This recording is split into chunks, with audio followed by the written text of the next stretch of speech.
Hi, welcome back to Bearing Bipolar. I'm Jen Chaco DeRozier, and I talk about my life experience before, during, and ahead of my bipolar diagnosis. This episode is brought to you by Speedy Productions. Yes, that's the production company I just started on episode 2.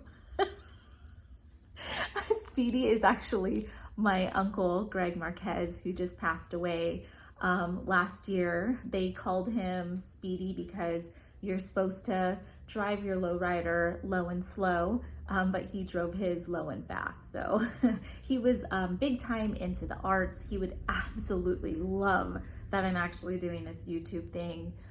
He probably would have been like, let's make a docuseries. Let's go pitch it and then write the manuscript. Because he was absolutely a doer. So if he had a vision, he would absolutely bring it to life. He was big into San Diego culture and documented that. We have 3 binderfuls of his negatives of him taking photos of Chicano Park in its early days, which is a huge part of San Diego and Chicano culture. So eventually I'd love to go ahead and curate a gallery showing for him. I already have the space at the Cultural de la Raza in San Diego. The art director told me I can have it anytime I want it to do, a life celebration of life. So that is on the to-do list, except for negatives are really expensive to process.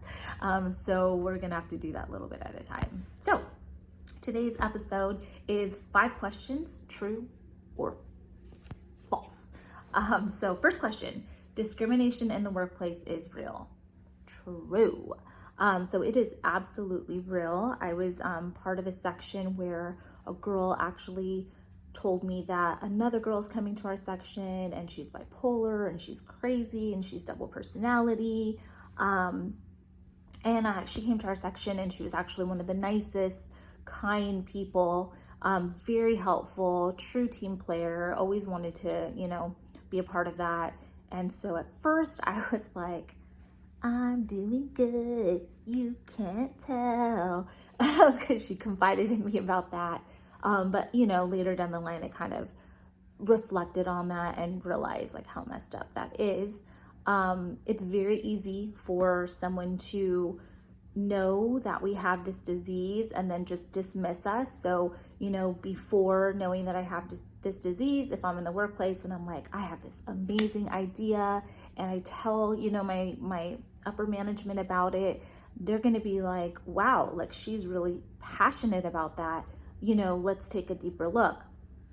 If they find out I'm bipolar, they may just go, Jen's just in one of her moods, that'll pass by. And there I go. My idea is just discounted. So absolutely discrimination in the workplace is true. Second question, the safest place to be at times is the hospital, psychiatric hospital. True. Absolutely. So if I am in a hypomanic or manic state, it's very dangerous for me to just be out and about if I'm, teetering between those two. So what can happen is when you're hypomanic, you've got a lot of energy. You can be very impulsive.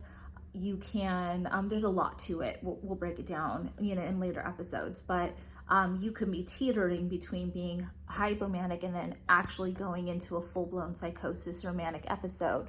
So me being out and about in that condition, people can take advantage of me. So you want to be in a setting, a controlled setting where you could be watched. You've got psychiatric nurses and staff that are making sure you're okay. And then, if you flip into that full manic episode, they can administer a shot to help you sleep and recover and then come back to the next day. So absolutely, sometimes the safest place to be is in the hospital. 3, it is a great experience to be in the hospital. Partially true, partially false. Yes, I have gotten some great experience being in a hospital. I've learned art therapy, music therapy there, how to recover from, having a full-blown manic episode. There's been in some hospitals, actual classes that you can take to learn about your disease. In this particular hospital, it mixed people who had a mental disorder, and then it also mixed people who were rehabbing from, drugs and alcohol. So those were a lot for me. Initially, I would maybe only take one a day, or, a couple every 2 days, just because it's really hard on the brain. And so I would prefer to start with the more basic stuff and then build once my brain's ready for it, for the actual psychiatric classes, or whatever you want to call them, classes. So partially true. I have had really bad experiences in a psychiatric hospital as well. And that came from short staff, and it also came from broken surveillance cameras. When you do have that situation, things can get out of hand, and that I'll share that, separately another time, my experience with that and why I would never go to that hospital again, just from one experience. So that is partially true. Bipolar means crazy or double personality. False. You guys know it's false. I shouldn't have to explain why this is false. Huck even thinks it's false. But no, it does not mean that. Therapy is what you see on TV. Huckleberry! Shh! Oh, I'm sorry. I'm not starting this video all over again, though. Therapy is what you see on TV.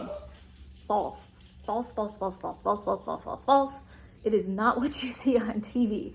On TV, you see a person who goes to therapy, they sit on a long sofa, they talk to the therapist for an hour. At the end of that therapist takes a prescription pad, writes them a prescription, and then they leave. I think that's known as psychotherapy. That was how it was done in the past.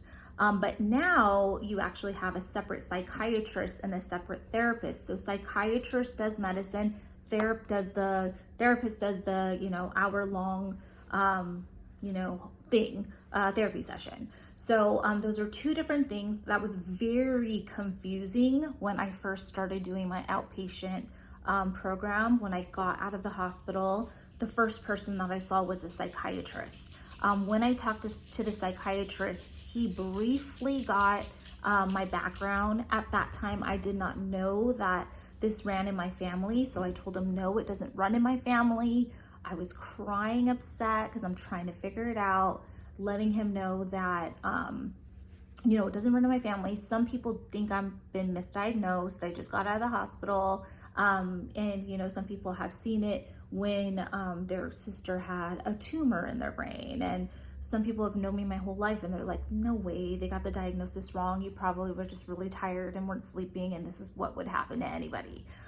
So I had these valid questions for that psychiatrist, and he really just dismissed it very quickly. He said, yes, the diagnosis is correct, and I think they actually released you from the hospital too soon. Yes, that's what he said to me within 5 minutes of talking to me. And so here I am. I had worked so hard for the last week to get stable and to get out of the hospital, and this guy is telling me I need to go back. So, that was my first real experience with outpatient care. And here I thought he was supposed to listen to me for an hour, talk to me, then make an assessment. And this guy just summed me up in 2 minutes.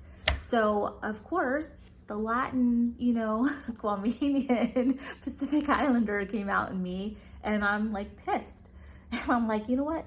Hand over that prescription pad. You probably need a prescription written for being an asshole.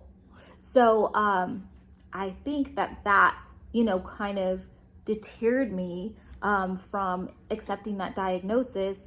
And luckily I had family who supported me and was like trying to explain to me, no. It's not the diagnosis. It's the experience that you had with that doctor. You need a different doctor. So we got to find you a different psychiatrist. And luckily my next appointment was with my therapist.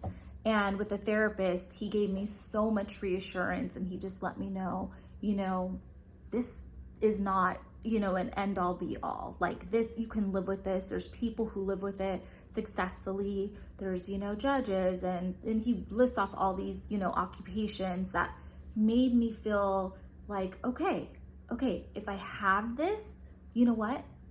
It's doable. You know, I can build myself up. I can live a normal life. And that's what I needed to hear. That's what I needed to hear. But a lot of the confusion that I felt was because I thought the psychiatrist was also the therapist. And the funny thing is, I ran into a guy in a waiting room, and I started talking to him, and he was telling me how he was frustrated because he went to this psychiatry appointment and the person only talked to him for like 5 minutes and then wrote him a prescription. And he's like, they didn't even talk to me for a long period of time. And I had to explain to him, no, psychiatry and therapy are two different things. And he was like, oh. So, you know, those are the 5 questions. Those are true or false.